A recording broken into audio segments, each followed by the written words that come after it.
BNP জামায়াতের পাল্টাপাল্টি অভিযোগ।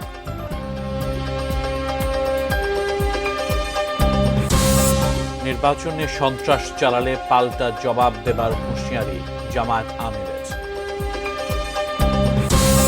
একটি দল মিথ্যা বলে বিভ্রান্তি সৃষ্টি করছে, অভিযোগ মির্জা ফখরুলের।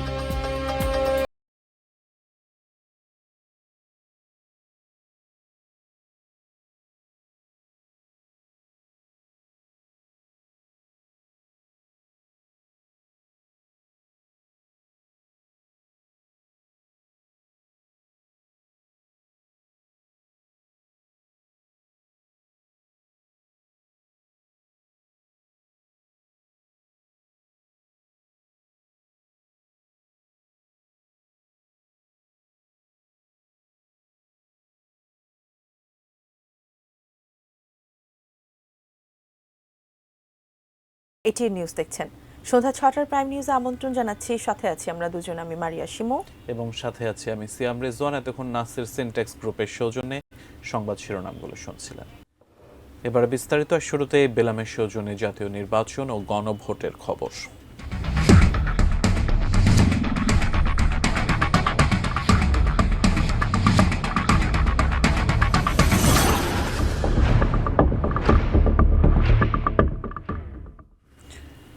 নির্বাচন সংঘাতের দিকে না গেলেও কিছু অনাকাঙ্ক্ষিত ঘটনায় উদ্বিগ্ন বিএনপি। দুপুরে নির্বাচন পরিচালনা কমিটির চেয়ারম্যান নজরুল ইসলাম খান আগারগাঁওয়ে প্রধান নির্বাচন কমিশনার এএমএম নাসির উদ্দিনের সঙ্গে বৈঠক করেন। এ সময় নির্বাচনে বিএনসিসির সদস্যদের দায়িত্বে না রাখার দাবি জানায় বিএনপি। জামায়াতের দিকে ইঙ্গিত করে নজরুল ইসলাম খান বলেন, ধর্মীয় অনুভূতি ব্যবহার করে ভোট চাওয়া আচরণবিধি লঙ্ঘন। ঢাকার কোনো কোনো আসনে অস্বাভাবিক ভোটার স্থানান্তর করা হয়েছে বলেও সিইসির কাছে অভিযোগ করে বিএনপি।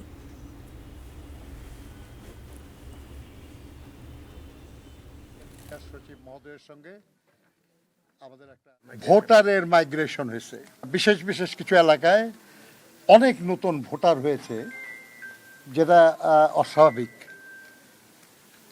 এরকম কখনো আগে হয় না। নির্বাচন কমিশন এই ব্যাপারে তার সংশ্লিষ্ট বিভাগে খোঁজ নিয়ে যেটা জেনেছেন বলে আমাদের জানালেন, সেটা হলো যে না, এরকম বেশি হয় নাই। কোনো আসনেই 2-3 হাজারের বেশি এরকম হয় নাই আর কি। আমরা তাদেরকে এ ব্যাপারে তাদের কথায় আমরা সন্তুষ্ট হতে পারি নাই।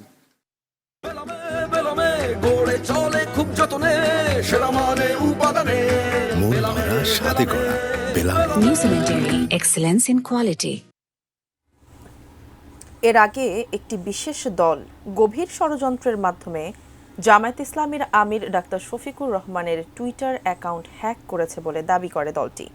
রোববার জামায়াত ইসলামের কেন্দ্রীয় কার্যালয়ে আয়োজিত এক সংবাদ সম্মেলনে এই অভিযোগ করেন জামায়াতের সহকারী সেক্রেটারি জেনারেল এহসানুল মাহবুব জুবায়ের। তিনি বলেন, দল ও আমিরকে জনগণের কাছে প্রশ্নবিদ্ধ করতেই পরিকল্পিতভাবে এই সাইবার আক্রমণ চালানো হচ্ছে। ডাক্তার শফিকুর রহমানের ভেরিফাইড টুইটার হ্যান্ডেল থেকে নারীদের নিয়ে যে বিতর্কিত পোস্টটি জামায়াতে ইসলামের আদর্শ ও অবস্থানের সঙ্গে সম্পূর্ণ সাংঘর্ষিক। যখন পোস্টটি দেয়া হয় ঠিক ওই সময় জামায়াত আমির কেরানীগঞ্জে একটি জনসভায় বক্তব্য রাখছিলেন। তার অভিযোগ, একটি বিশেষ গোষ্ঠী কয়েক দিন ধরে পরিকল্পনা করে এই সাইবার হামলা পরিচালনা করেছে। এই ঘটনায় দোষীদের বিরুদ্ধে আইনি ব্যবস্থা প্রক্রিয়াধীন বলেও জানান তিনি।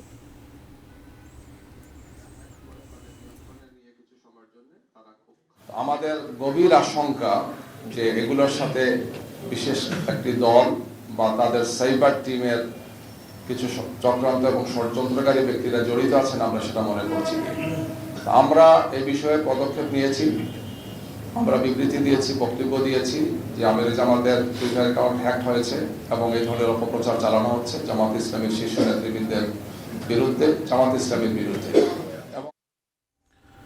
অন্যদিকে জামায়াতের আমির ডাক্তার শফিকুর রহমানের সাবেক টুইটার অ্যাকাউন্ট হ্যাকের দাবি কতটা যৌক্তিক প্রশ্ন তুলেছেন বিএনপির নির্বাচনী পরিচালনা কমিটির মুখপাত্র মাহদি আমিন। রোববার রাজধানীর গুলশানে বিএনপির নির্বাচন পরিচালনা কমিটির কার্যালয়ে সংবাদ সম্মেলনে এই প্রশ্ন করেন তিনি। বলেন, জামায়াত আমিরের এক্স অ্যাকাউন্টে নারীদের নিয়ে যে পোস্ট তা সত্য হলে এটি অত্যন্ত দুঃখজনক। এর আগেও জামায়াতের এক নেতা ঢাকা বিশ্ববিদ্যালয়ের নারীদের নিয়ে আপত্তিকর মন্তব্য করেছেন বলে জানান তিনি। জামায়াতের নেতাকর্মীরা বিএনপির নারী ও প্রচারকদের অনলাইন ও অফলাইনে হামলা চালাচ্ছে বলে অভিযোগ করেন মাহদি আমিন। আমরা সর্বদা নারীদের ব্যক্তিগত স্বাধীনতা, সম্মান ও সম অধিকারের পক্ষে। এই ধরনের ভাষা ও মানসিকতা কোনো সভ্য সমাজে কোনোভাবেই গ্রহণযোগ্য হতে পারে না। এটি প্রকাশ্যেই নারী বিদ্বেষী মনোভাবের বহিঃপ্রকাশ। আমরা যদি এটি সত্যি হয়ে থাকে তীব্র নিন্দা এবং ধিক্কার জানাই। এমনকি নারী প্রার্থীদের পোশাক পরিচ্ছদ নিয়েও প্রশ্ন তোলা হয়েছে বলে অভিযোগ উঠছে, যা চরম রুচিহীনতা ও নারী বিদ্বেষের বহিঃপ্রকাশ।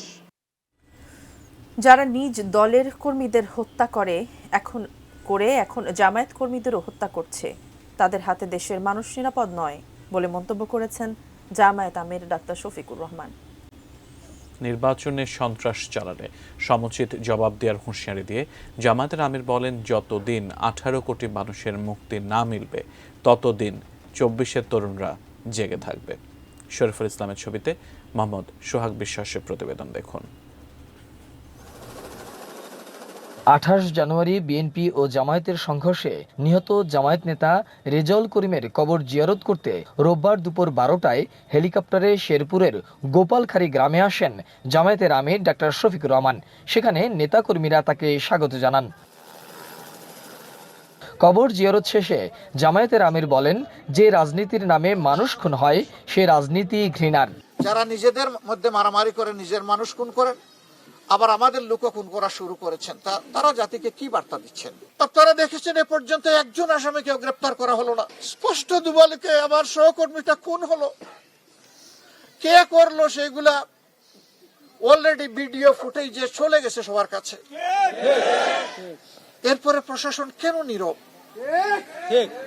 ওসি উড্র করা হয়েছে, ইউএনএ উড্র করা হয়েছে, এটা কোনো সমাধান না।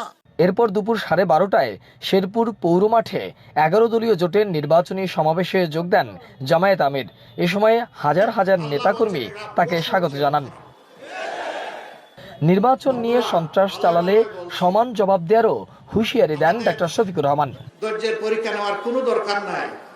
যেই দলের নেতারা হাসি মুখে ফাঁসির তক্তার উপর দাঁড়াতে পারে আল্লাহু আকবার বলে, এই দলের ধৈর্যের পরীক্ষা নিতে আসবেন না। আমরা আপনাদেরকে অনুনয় বিনয় করে বলছি, তার সাথে সাবধান করে দিচ্ছি, মায়ের গায়ে হাত উঠলে বাংলাদেশ বিস্ফোরিত হবে। মায়ের সন্তানেরা গালে হাত দিয়ে বসে থাকবে না। দুপুরে জামালপুর সিংহজানি মাঠে নির্বাচনী সভায় বক্তব্য রাখেন জামায়াত আমির। কথা দিচ্ছি, আপনাদের টাকা আপনাদের কাজে লাগবে ইনশাআল্লাহ। এই টাকায় হাত দিব না, চুরি করব না, লুণ্ঠন করব না, ব্যাংক খালি করব না, শেয়ার মার্কেট লুণ্ঠন করব না, চাঁদা তুলব না, দুর্নীতি করতে দিব না।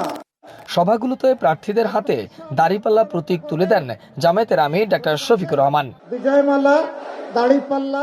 শেরপুরের পর জামালপুরের এই জনসভায় বক্তব্য রাখেন জামায়াতের আমির ডাক্তার শফিকুর রহমান। তার বক্তব্য শেষে এভাবেই নেতাকর্মীরা ছুটছেন আপন ঠিকানায়। তারা বলছেন, আগামীতে ন্যায় এবং ইনসাফের প্রতীক দাড়িপাল্লায় নির্বাচিত করবেন তারা। এমনকি ডাক্তার শফিকুর রহমানই হবেন আগামীর রাষ্ট্রনায়ক, এমনটাই বলছেন নেতাকর্মীরা। মোহাম্মদ সোহাগ বিশ্বাস, এটিএন নিউজ, জামালপুর। ভোটের দিন যতই ঘনিয়ে আসছে সারা দেশে ততই বাড়ছে নির্বাচনী ব্যস্ততা। ভোটের মাঠে ছড়াচ্ছে উত্তপ্ততা। দেশের বিভিন্ন স্থান থেকে প্রতিনিধিদের পাঠানো তথ্যচিত্র থাকছে ডেস্ক রিপোর্ট। নির্বাচনকে সামনে রেখে প্রার্থীদের মাঝে চলছে বাকযুদ্ধ, পাল্টাপাল্টি অভিযোগ। পিছিয়ে নেই শীর্ষ পর্যায়ের নেতারাও। সকালে ঠাকুরগাঁও 1 আসনে মোহাম্মদপুর ইউনিয়নে নির্বাচনী গণসংযোগ করেন বিএনপি মহাসচিব মির্জা ফখরুল ইসলাম আলমগীর। তিনি বলেন, দাড়িপাল্লায় ভোট দিয়ে বেহেশতে যাওয়ার কথা বলে একটি দল বিভ্রান্তি সৃষ্টি করছে। মিথ্যা কথা বলে মানুষকে বিভ্রান্ত করা কি ঠিক হবে? আমার মা বোনরা খুব সরল, সবাই খুবই সরল। ওনাদেরকে কোরআন শিক্ষার নাম করে ওনাদেরকে বলতেছে দাড়িপাল্লাটা ভোট দিয়ে বেহেশত দেওয়া যাবে। এটা এই ধরনের কিছু আল্লাহ তাআলা কোথাও বলছে নাকি? কোনো মার্কাকে ভোট দিয়ে বেহেশত দেওয়া যাবে? দুপুরে কক্সবাজার 1 আসনে চকরিয়া স্থানীয় ইউনিয়ন বিএনপি আয়োজিত নির্বাচনী পথসভায় বিএনপি স্থায়ী কমিটির সদস্য সালাউদ্দিন আহমদ বলেন, এদেশের স্বাধীনতায় যারা বিশ্বাস করেননি তারাই ধর্মের ভিত্তিতে রাজনৈতিক বিভাজন করতে চায়। অন্যান্য দল যারা মাঠে নেমেছে তাদের কোনো পরিকল্পনা নেই, কর্মসূচি নাই এদেশের মানুষের জন্য। তারা সমালোচনা করছে, বিএনপি এই সমস্ত কার্ড টার্ড এগুলো বলছে, এগুলো পারবে না। যে পরিমাণ অর্থ বিগত সরকারের সময় দেশের থেকে বিদেশে পাচার হয়েছে তার শতকরা 10% দিয়ে এই সমস্ত সকল পরিকল্পনা বাস্তবায়ন করা সম্ভব। অন্যদিকে দুপুরে লক্ষ্মীপুরের কমলনগর উপজেলায় হাজিরহাট এলাকায় ইসলামী আন্দোলনের প্রার্থী খালেদ সাইফুল্লাহর নির্বাচনী জনসভায় দলটির আমির ও চরমনাই পীর মুফতি সৈয়দ মোহাম্মদ রেজাউল করিম বলেন, ভারত আমেরিকার ইনসাফ তারা বাংলার জমিনে দেখতে চায় না। শরিয়া মানে কি আমরা নামাজ পড়ি, রোজা রাখি, হজ করি, যাকাত দেই, এইটাই শরিয়া। ঠিক এই অনুযায়ী রাষ্ট্র পরিচালনা করবে না, তারা কোন নীতি আদর্শ অনুযায়ী রাষ্ট্র পরিচালনা করবে? নাটোর 2 আসনে বিএনপি প্রার্থী অ্যাডভোকেট রুহুল কুদ্দুস তালুকদার দুলু বলেছেন, আগামী দিনে নাটোরকে উন্নয়ন ও শান্তির শহর হিসেবে গড়ে তুলতে চান তিনি। নানা প্রতিশ্রুতি দিয়ে ভোটারদের কাছে ভোট চাচ্ছেন নাটোর 3 আসনের 11 দলীয় জোট সমর্থিত এনসিপি প্রার্থী জার্জিস কাদির বাবু। আমাদের নেতা তারেক রহমান সাহেব বলেছে উনি 5ই আগস্টের আগে যেটা হয়েছে ফেরত যেতে চায় না। আমিও তাই বিশ্বাস করি। একজন রাজনৈতিক দায়িত্বশীল ব্যক্তি হিসাবে আওয়ামী লীগ তো নাটোরে জনগণের রাজনীতি করেনি, উন্নয়নের রাজনীতি করে। তারা সন্ত্রাসী রাজনীতি করেছে, সন্ত্রাসের মাধ্যমে ক্ষমতার টিকে থাকার চেষ্টা করেছে। অপরদিকে কুমিল্লা 4 আসনে জাতীয় নাগরিক পার্টির দক্ষিণাঞ্চলের মুখ্য সংগঠক হাসনাত আব্দুল্লাহ গণভোটে হ্যাঁ ভোটের পক্ষে গণমিছিল করেন। এতে অংশ নেন জোটের নেতাকর্মীরা।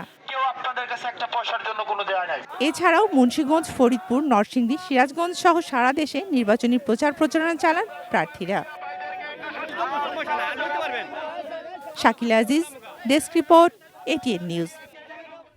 ত্রয়োদশ জাতীয় সংসদ নির্বাচনের ঋণ খেলাপি ইস্যুতে বিএনপির 2 প্রার্থী কুমিল্লা 4 আসনে মঞ্জুরুল আহসান মুন্সি ও 10 আসনে আব্দুল গফুর ভূঁইয়া নির্বাচন করতে পারবেন না।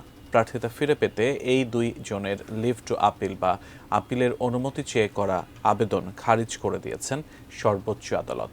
সকালে প্রধান বিচারপতি জুবায়ের রহমান চৌধুরী নেতৃত্বাধীন 5 সদস্যের আপিল বিভাগ এই আদেশ দেন। এর ফলে কুমিল্লা 4 আসনে বিএনপির প্রার্থী থাকলো না। সেক্ষেত্রে বিএনপি অন্য প্রার্থীকে সমর্থন দিতে পারে। এই আসনে প্রতিদ্বন্দ্বিতা করছেন জাতীয় নাগরিক পার্টি এনসিপির মুখ্য সংগঠক ও 11 দলের প্রার্থী হাসনাত আব্দুল্লাহ। এদিকে কুমিল্লা 10 আসনে আব্দুল গফুর ভূঁইয়া নির্বাচন করতে না পারলেও এই আসনে বিএনপির আরেক প্রার্থী মোহাম্মদ মোবাশ্বের আলম ভূঁইয়া ধানের শীষ প্রতীকে নির্বাচন করতে পারবেন বলে আদেশ দিয়েছেন আপিল বিভাগ।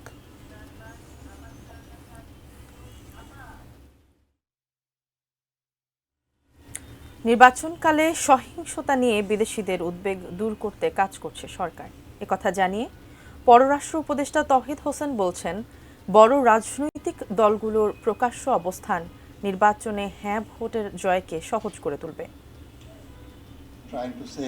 বাংলাদেশের কূটনৈতিক বিটের সাংবাদিকদের সংগঠন ডিকাবের নির্বাচন বিষয়ক 2 দিনের কর্মশালার সমাপনীতে রোববার প্রধান অতিথি ছিলেন পররাষ্ট্র উপদেষ্টা তৌহিদ হোসেন। রাজধানীর একটি হোটেলে এই আয়োজনের শেষে বিভিন্ন প্রশ্নের উত্তর দেন তিনি।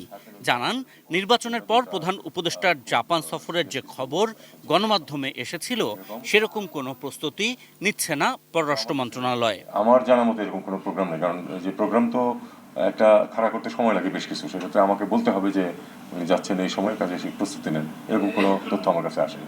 বিএনপি চেয়ারপারসন তারেক রহমান হ্যাঁ ভোটের পক্ষে প্রকাশ্যে অবস্থান নেওয়ায় বিষয়টি সহজ হয়ে গেছে বলে মনে করছেন উপদেষ্টা। মানুষ আসলে ওই 4টা শর্ত পরে তারপর আছে কি করা যায় চিন্তা ভাবনা করে ভোট দেবে না। ওই সময়ও নেই, ওইটা সুযোগও নেই। আসলে তারা ইনফ্লুয়েন্স হবে পার্টি লাইন অনুযায়ী। আমার পার্টি সমর্থন করতেছে না, কাজে আমি দেবো না। আমার পার্টি সমর্থন করতেছে, কাজে হ্যাঁ। তো সেই হিসাবে এখন মেজর 3-4টা পার্টি সবাই কিন্তু হ্যাঁ পক্ষেই। কনফিউশন দূর হয়ে গেছে, কারণ গতকাল বিএনপির সভাপতি তিনি কিন্তু হার পক্ষে জোরালোভাবে শক্তভাবে বলেছেন। নির্বাচনের সহিংসতা নিয়ে শঙ্কায় আশ্বস্ত করতে চাইলেন পররাষ্ট্র উপদেষ্টা। বলছেন, বাংলাদেশে এরকমটা অনেকদিন ধরেই ঘটে। নির্বাচনকালীন সহিংসতা নিয়ে আমরা নিজেদেরও উদ্বেগ আছে, আমরা সেটা সমাধান করার চেষ্টা করছি। এটা যে কোনো নির্বাচনের আগেই থাকে এবং সেরকমই আছে। আমরা প্রতিনিয়ত চেষ্টা করছি যাতে এগুলি বাড়াবাড়ি না হয় কোনো কিছু। অনুষ্ঠানে বাংলাদেশে জাতিসংঘের উন্নয়ন সংস্থা ইউএনডিপির প্রধান নির্বাচনকালে সহিংসতা এবং ফেক নিউজ নিয়ে সতর্ক করেছেন। Journalists operating in unsafe or hostile information environments face harassment, intimidation and threats, both online and offline. Ashikur Rahman Apu, এটি নিউজ, ঢাকা। এদিকে আসন্ন নির্বাচনকে কেন্দ্র করে দেশব্যাপী চলমান নির্বাচনী প্রচারের সামগ্রিক চিত্রকে খুবই ইতিবাচক বলে মন্তব্য করেছেন প্রধান উপদেষ্টা ডক্টর মোহাম্মদ ইউনূস। সকালে তাঁর সরকারি বাসভবন যমুনায় ইউরোপীয় chamber of commerce in Bangladesh EuroCham এর চেয়ারপারসন নুরিয়া লোপেজের সঙ্গে একথা বলেন তিনি। নির্বাচনে ইইউ এর নির্বাচন পর্যবেক্ষকদের উপস্থিতি অত্যন্ত গুরুত্বপূর্ণ বলে জানান প্রধান উপদেষ্টা। এছাড়া মুক্ত বাণিজ্য চুক্তি এফটিএ এর ব্যাপারে দ্রুত আলোচনা শুরুর আহ্বান জানান তিনি এবং শুল্কমুক্ত সুবিধা ধরে রাখতে আগাম প্রস্তুতিতে জোর দেন। নুরিয়া লোপেজ দ্রুত এফটিএ আলোচনা শুরুর গুরুত্ব তুলে ধরেন। বাংলাদেশে নিযুক্ত ইইউ রাষ্ট্রদূত মাইকেল মিলার বলেন, প্রায় ২০ কোটি মানুষের বড় বাজার বাংলাদেশে বিনিয়োগ ও প্রযুক্তি নিয়ে আসতে আগ্রহী ইইউ এক্ষেত্রে রাজনৈতিক পর্যায় থেকে স্পষ্ট বার্তা এলে কোম্পানিগুলো বিনিয়োগে উৎসাহ পাবে বলে মন্তব্য করেন মিলার।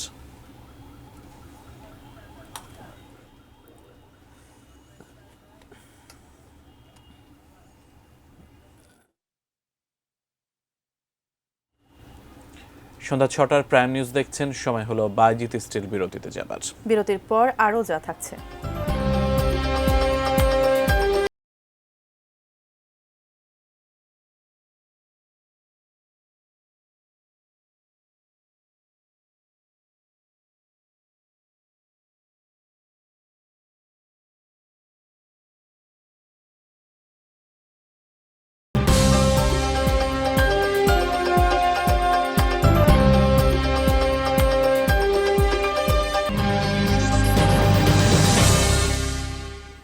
বিরতির পর আমন্ত্রণ, আপনারা সন্ধ্যা ৬টার প্রাইম নিউজ দেখছেন। জানাবো আরও কিছু খবর।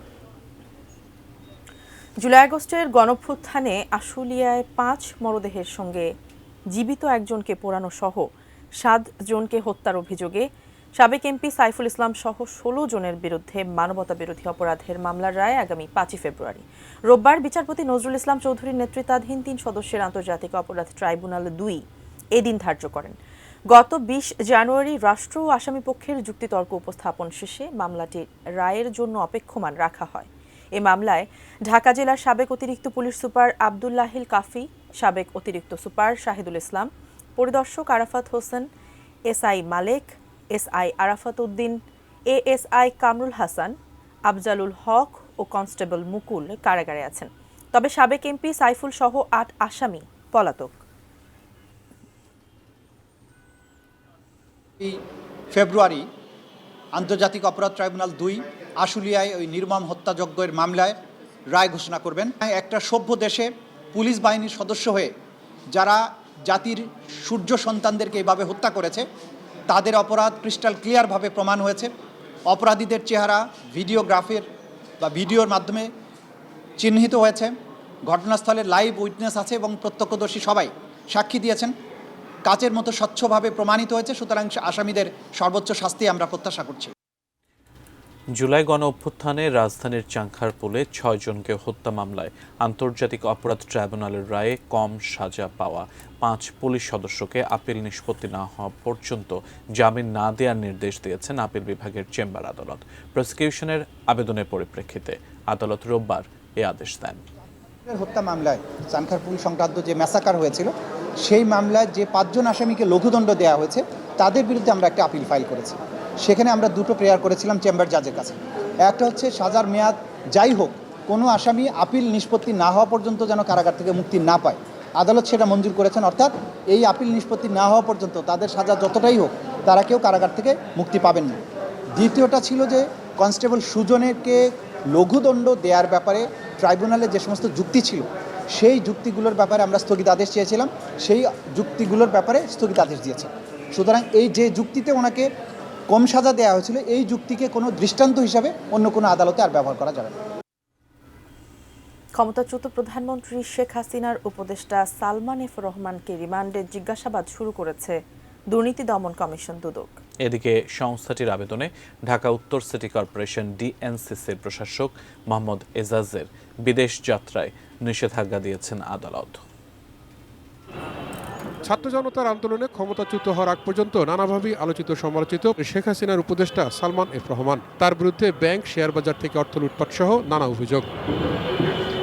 এমন একটি অভিযোগের অনুসন্ধান শেষে গত বছরের ৩ নভেম্বর মামলা করে দুদক, যেখানে বলা হয় জনতা ব্যাংক থেকে ১৩৬ কোটি টাকা আত্মসাৎ ও পাচার করেছেন সালমান এফ রহমান সহ ২২ জন। যে ঘটনার তদন্তে তাকে রিমান্ডে আনে দুদক। ১৩৬ কোটি ৯৮ লক্ষ টাকারও বেশি অর্থ আত্মসাৎ করার অপরাধে আপনারা জানেন যে ইতিমধ্যে মামলা রুজু হয়েছিল। সেই মামলা সংক্রান্তে জনাব সালমান ফজলুর রহমানকে জিজ্ঞাসাবাদের জন্য আজকে ৪ দিনের রিমান্ড মঞ্জুর করা হয়েছে। দেশ থেকে পালাতে পারেন ঢাকা উত্তর সিটি কর্পোরেশন ডিএনসিসির প্রশাসক মোহাম্মদ এজাজ, এমন সন্দেহ করে তার বিদেশ যাত্রায় নিষেধাজ্ঞা চেয়ে আদালতে আবেদন করে দুদক। অনুসন্ধানকারী কর্মকর্তা এবং তাদের টিমের অন্যান্য সদস্যদের নিকট প্রতীয়মান হয়েছে যে তিনি বিদেশে পালিয়ে যেতে পারেন, সেই কারণে তাকে তার বিদেশ যাত্রা রহিতকরণের জন্য বিজ্ঞ আদালতের আদেশে এটা নিষেধাজ্ঞা প্রদান করা হয়েছে। ইস্টার্ন ব্যাংকের চেয়ারম্যান শওকত আলী চৌধুরী তথ্য চেয়ে মিডল্যান্ড মিউচুয়াল ট্রাস্ট সহ বিভিন্ন ব্যাংকে চিঠি দিয়েছে দুদক। ইস্টার্ন ব্যাংক পিএলসি চেয়ারম্যান জনাব শওকত আলী জাহাজ ভাঙার নামে বিভিন্ন অনিয়ম, দুর্নীতি এবং ক্ষমতার অপব্যবহারের মাধ্যমে শেল কোম্পানি দেখিয়ে বিদেশে টাকা পাচারের অভিযোগের বিষয়টি অনুসন্ধানাধীন রয়েছে। অনুসন্ধান কার্যক্রম চলমান রয়েছে। ৮,০০০ কোটি টাকা সন্দেহজনক লেনদেনের ঘটনায় শওকত আলী চৌধুরী এবং তার পরিবারের সদস্যদের ব্যাপারে অনুসন্ধান করছে দুর্নীতি দমন commission Dudok. Tahud Sourav, ATN news, Dhaka.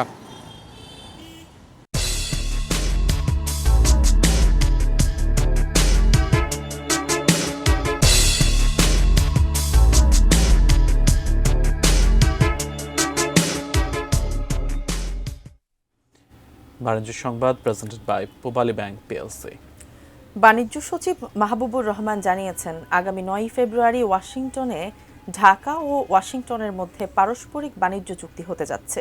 এই চুক্তিতে যুক্তরাষ্ট্রের বাজারে বাংলাদেশের তৈরি পোশাকের শুল্কমুক্ত প্রবেশাধিকারের বিষয়টি থাকবে। এছাড়া যুক্তরাষ্ট্র আরোপিত ২০% শুল্ক হার ১৫% হতে পারে বলেও জানান তিনি। রোববার সচিবালয়ে এসব কথা বলেন বাণিজ্য সচিব। আপনারা জানেন যে রেসিপ্রোকাল ট্যারিফের বর্তমান আমাদের যে রেটটা সেটা হলো 20%, এবং অন্য অন্য দেশেও এরকম কয়েকটা দেশে এই পার্সেন্টেজ আছে, অনেক কিছু দেশ অনেক বেশিও আছে। তা আমরা আশা করছি যে মানে হয়তো কিছু কমতেও পারে। বিমান ক্রয়ের ব্যাপারটা তো আলোচনায় আছে। আমাদের বিমানের সক্ষমতা বাড়ানোর জন্য আমেরিকার সাথে এই চুক্তির আগেও তাদের পরিকল্পনা ছিল, এবং আমাদের সাথে শুধু বোয়িংই না, আমাদের অন্য অন্য ইয়ের সাথে আলোচনা ছিল। প্রাইম নিউজে সময় হলো আরও একটি বিরতির, সঙ্গেই থাকুন।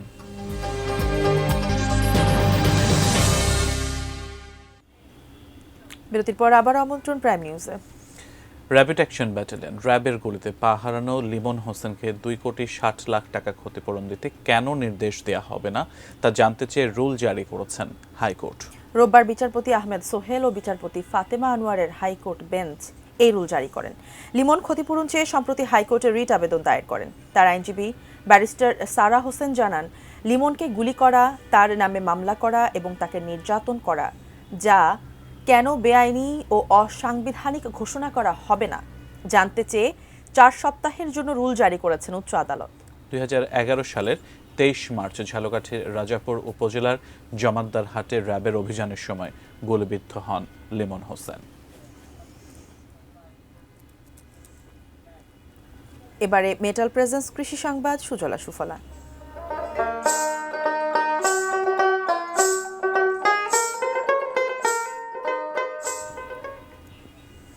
জয়পুরহাটের আক্কেলপুরে পলিনেট হাউসে তাপমাত্রা নিয়ন্ত্রণ পদ্ধতির মাধ্যমে উৎপাদিত হচ্ছে উন্নত মানের শাকসবজির চারা। তা থেকে উচ্চ ফলনশীল ফসল ফলিয়ে লাভবান হচ্ছেন কৃষকরা। রাজশাহী বিভাগের কৃষি সম্প্রসারণ অধিদপ্তরের আধুনিক প্রযুক্তির সম্প্রসারণের মাধ্যমে রাজশাহী বিভাগের কৃষি উন্নয়ন প্রকল্প এর আওতায় প্রায় 2 বছর আগে আক্কেলপুর উপজেলার পশ্চিম মানিকপাড়া এলাকায় এই পলিনেট হাউস স্থাপন করা হয়। জলবায়ুর ক্ষতিকর প্রভাব থেকে মুক্ত ও নিয়ন্ত্রিত পরিবেশে বছরব্যাপী উচ্চমূল্যের ফসলের নিরাপদ উৎপাদনের লক্ষ্যে নেওয়া হয় এ উদ্যোগ। এখানে ক্যাপসিকাম, টমেটো, ব্রোকলি, ফুলকপি, বাঁধাকপি, মরিচ ও বেগুন সহ বিভিন্ন ফসলের চারা উৎপাদিত হচ্ছে। বিভিন্ন এলাকা থেকে কৃষকরা চারা সংগ্রহের মাধ্যমে ভালো ফলন ও মূল্য পাচ্ছেন।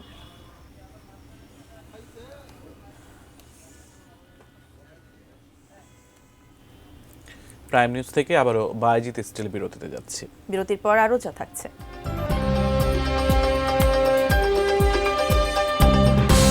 সামরিক সংঘাত এড়াতে আলোচনার পথে যুক্তরাষ্ট্র ও ইরান।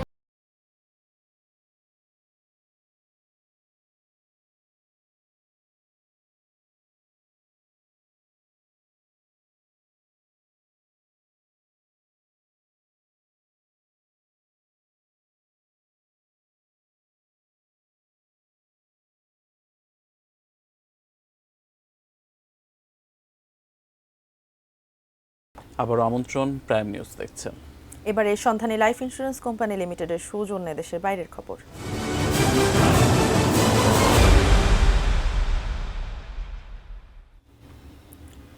সামরিক সংঘাত এড়াতে আলোচনার কথা জানালো যুক্তরাষ্ট্র ও ইরান। মার্কিন প্রেসিডেন্ট ট্রাম্প বলেছেন, তেহরান গুরুত্ব সহকারে ওয়াশিংটনের সঙ্গে আলোচনা করছে।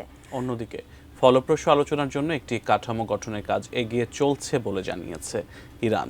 বিস্তারিত শাওন মাহফুজের প্রতিবেদনে। ইরানে মার্কিন হামলার হুমকি ধমকির মধ্যেও অবশেষে একটি চুক্তিতে পৌঁছানোর পদক্ষেপ শুরু করেছে দুই দেশ। উপসাগরীয় অঞ্চলে উত্তেজনা বৃদ্ধির প্রেক্ষাপটে সামরিক পদক্ষেপ এড়াতে যোগাযোগের পথ উন্মুক্ত করার বিষয়টি নিশ্চিত করেছে ইরান ও যুক্তরাষ্ট্র।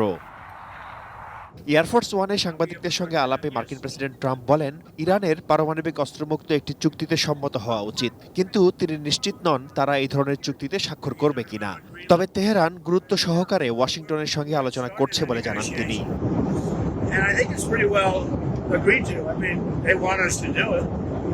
বিমানবাহী রণতরীর নেতৃত্বে ইরানের দিকে অগ্রসর হওয়ার কথা উল্লেখ করে ট্রাম্প বলেন, তাদের সবচেয়ে শক্তিশালী জাহাজ বিপুল পরিমাণ সামরিক সরঞ্জাম নিয়ে প্রস্তুত রয়েছে।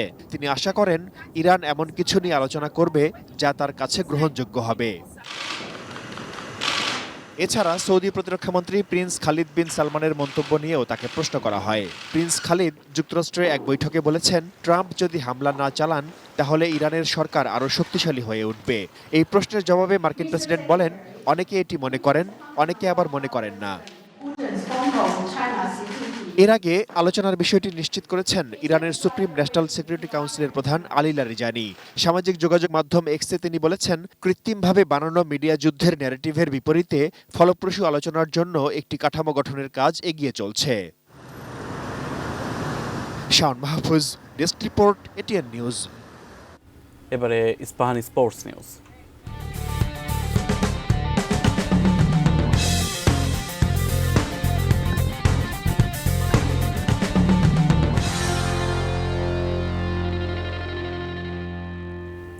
টানা সপ্তম জয় অপরাজিত থেকে নারী টি-20 বিশ্বকাপের বাছাই পর্ব শেষ করল বাংলাদেশ। সুপার সিক্সের শেষ ম্যাচে নেদারল্যান্ডসকে 7 উইকেটে হারিয়েছে টাইগ্রেসরা। কাঠমান্ডুর মূল পানিতে টস জিতে ব্যাটিংয়ে নেমে স্পিনার নাহিদার তোপে খেই হারায় নেদারল্যান্ডস।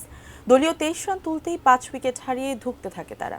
সেখান থেকে ষষ্ঠ উইকেটে 78 রানের জুটিতে দলীয় সংগ্রহ 100 রান পেরোয় ডাচরা। 6 উইকেটে থামে 102 রানে।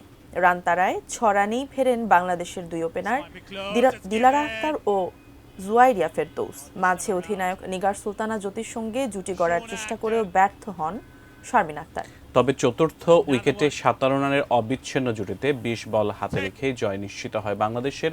অধিনায়ক জ্যোতি 50 ও সোভানা মোস্তারি অপরাজিত থাকেন 33 রানে। দেশের ক্রীড়ার মান উন্নয়ন, উচ্চতর ও আধুনিক প্রশিক্ষণের জন্য ময়মনসিংহের ত্রিশালে মাল্টি স্পোর্টস অলিম্পিক কমপ্লেক্সের নির্মাণ কাজের উদ্বোধন করেছেন BOA সভাপতি ও সেনাবাহিনী প্রধান জেনারেল ওয়াকারুজ্জামান। 173 একর জায়গায় এটি নির্মাণের জন্য প্রাথমিকভাবে 400 কোটি টাকার বাজেট অনুমোদন করা হয়েছে, যেখানে আধুনিক প্রশিক্ষণ ও মাল্টি স্পোর্টস কমপ্লেক্সে 27টি ডিসিপ্লিনের খেলার অবকাঠামো থাকবে, যা দেশের ক্রীড়া খাতের মানোন্নয়নে উচ্চতর প্রশিক্ষণের কেন্দ্র হিসেবে কাজ করবে। প্রাথমিকভাবে ইনডোর স্টেডিয়ামের কাজ চলতি বছরের জুনে শুরুর পরিকল্পনা করা হয়েছে। খেলাধুলার উন্নয়ন ও প্রকল্প বাস্তবায়নের জন্য অর্থ সংগ্রহের জন্য পৃষ্ঠপোষক খুঁজছে বাংলাদেশ অলিম্পিক অ্যাসোসিয়েশন BOA। আমরা যদি অলিম্পিক ভিলেজটা এখানে কোলোকেট করি তাহলে আমার স্পোর্টসেরও ভালো হবে, তারা এই বিশাল ফ্যাসিলিটিগুলো তদারক করতে পারবে, এটার maintenance will be a great issue. আর আমরা এটা ডেফিনেটলি জাতীয় পর্যায়ে আমরা ক্রীড়াতে একটা বড় অবদান রাখতে পারবো। শেষ করব সন্ধ্যা 6টার প্রাইম নিউজ। তবে তার আগে নাসির সিনটেক্স গ্রুপের সৌজন্যে শিরোনামগুলো দেখে নেব আরো একবার। ইসিতে বিএনপি জামায়াতের পাল্টাপাল্টি অভিযোগ।